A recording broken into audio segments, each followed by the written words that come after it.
Perhatian cerita ini benar-benar murni karangan dari penulis itu sendiri. Jadi apabila ada kesamaan antara nama tokoh karakter ataupun latar itu hanya faktor ketidaksengajaan.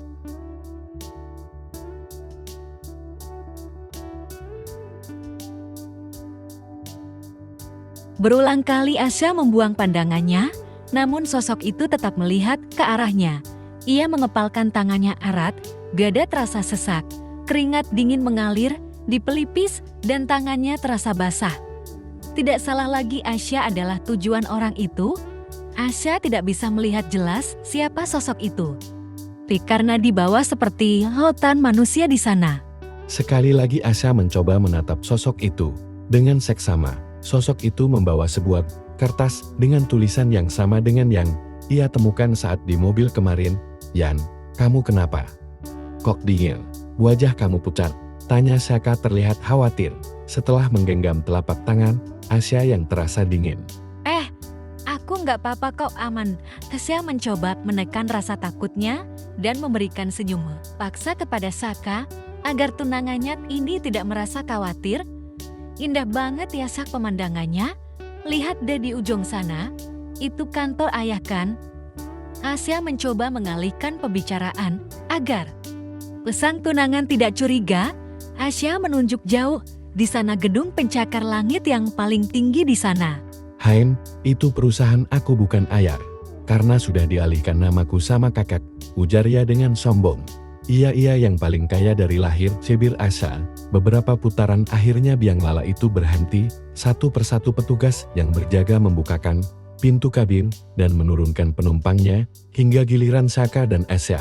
Mereka turun. Saka tak melepaskan tangan Asya karena kondisi. Pasar malam ini semakin malam semakin ramai. Hingga untuk jalan pun berdesak-desakan mengingat sang tunangan yang tubuhnya tidak sebesar botol Yakult. Ia takut nanti hilang. Seru nggak? Asya mengangguk antusias. Udah lama sekali ia tidak datang ke tempat ini. Setelah beberapa wahana, ia naiki kemudian, Saka mengajak ke tempat wisata kuliner yang ada di pasar malam tersebut.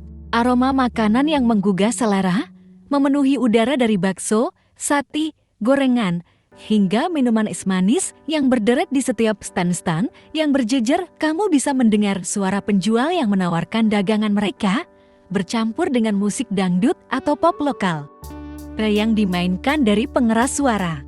Pertama kali menginjakan kakinya di tempat wisata kuliner ini, kedua bola mata Asya berbinar-binar, sejenak melupakan kejadian tadi. Dengan langkah antusias Asya menarik kasar tangan Saka hingga si empunya terseok-seok mengikuti langkah cepat Asya. Aku mau cilok, aku mau telur gulung, aku mau gulali, aku mau seblak, bakso juga mau. Hampir seluruh makanan yang dijual di sana, Asya memborongnya. Hingga kedua tangan, Saka penuh dengan kantong plastik berisi makanan tersebut. Jangan tanyakan seberapa effort Saka dalam mendapatkan makanan itu. Ia baru rela mengganti dan desak-desakan demi sang tunangan. Wahai, dengan binar mata bahagia Asya mulai mengambil satu persatu makanan yang tersaji di depannya. Mereka duduk di tempat yang sudah disediakan di sana, sehingga para pengunjung yang memang ingin menikmati makanan di sini bisa makan dengan nyaman. Saka mau, ujarnya dengan mulut yang terisi penuh, sambil menyodorkan satu buah telur gulung kepada Saka. Telen dulu, sayang, baru bicara nanti keselek gimana? Dehain, jawab Saka sembari menyodorkan air mineral kepada Asya. Black. Asya menghabiskan setengah botol air mineral, lalu menarik kedua sudut bibirnya dan tersenyum lebar. Buset, banyak banget. Kaya buat makan satu kampung. Gilan, keletuk Evis tiba-tiba mencomot salah satu makanan yang ada di sana. Pak, apaan sih? Datang main ambil aja. Beli lo sana.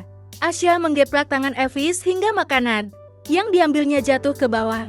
Orang pelit kuburannya sempit, kata Evis dengan nada kesalnya. Evis dan Chai duduk bergabung dengan kedua pasangan itu. Ngapain kalian berdua di sini? Desis Saka dengan nada kesalnya. Tuh, nakunya orang kaya tapi kehabisan bensin di jalan, mana lagi bawa cewek. Malu-malu ini, Kerocos Chai dengan nada kesal dan Chai yang sudah terlelap pun harus bergegas menuju lokasi di mana Evis berada, dan lokasi itu tepat di depan area pasar malam ini. PPFFTTH. Sumpah gue malu jir jadi temen lo. Asya dan Saka tertawa ngakak hingga kedua bola matanya mengeluarkan air mata sembari memegangi perutnya. Sumpah gue bukan temen lo. Saka bersuara, Ceka, kalian keterlaluan tahu nggak? Harusnya tuh kalian sedih prihatin sama gue. Itu karma. Karena lo udah nyakitin Greta, sekarang lo kehabisan bensin, besok nyawa lo yang habis, mantep nggak tuh? Celetuk pedas mulut Asya, ketiga anak manusia itu berbincang dengan seru, tanpa sadar pasar malam itu sudah akan tutup hingga terdengar suara pengumuman pada pengeras suara itu. Bergegas mereka bertiga membereskan sisa-sisa makanan mereka ke dalam tong sampah yang memang sudah disediakan. Asya dan Saka berjalan dengan jemari yang saling bertautan, diikuti oleh kedua antek-anteknya di belakang. Saat hendak menuju parkiran lagi-lagi sudut mata, Asya menangkap sosok itu lagu. Tanpa babi Bu Asya melepaskan tautan jemarinya, lalu berlari mengejar sosok itu, hingga membuat ketiga cowok itu terkejut dan memanggil Asya berulang kali, namun tak diindahkan oleh Asya yang masih fokus mengejar sosok hitam itu.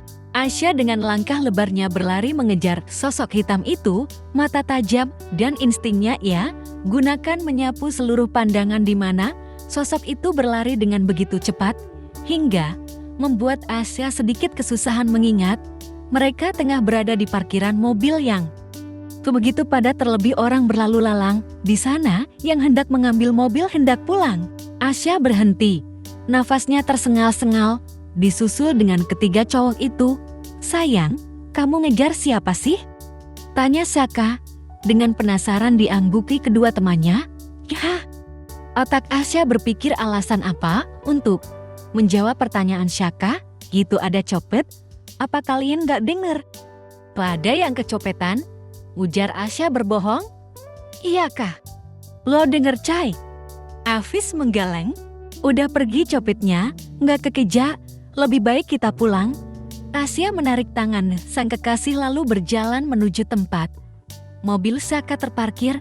Selama berjalan Asya celingukan berharap bisa melihat sosok hitam misterius itu. Dewen ia terasa begitu sunyi dan tenang, seakan kota itu sedang tertidur dalam pelukan malam yang dalam. Langit tampak pekat dengan bintang-bintang yang masih setia berkelip, menambahkan kesan magis pada suasana. Udara terasa lebih segar, dingin, dan lembab, mengisi paru-parumu dengan kesunyian yang menyenangkan. Lampu jalan berdiri berjaga, menyoroti jalanan yang sepi dengan cahaya redup yang menciptakan bayangan panjang. Di saat semua orang tengah terlelap, di salah satu kamar rumah mewah itu masih terang. Artinya sang pemilik belum mengistirahatkan tubuhnya. Jemari Asya menari-nari dengan lincah di atas keyboard. Komputer itu mencari-cari arti dari angka yang beberapa kali diperlihatkan oleh sosok itu. Tetapi hasilnya nihil. 17,5 apa artinya? Siapa dia?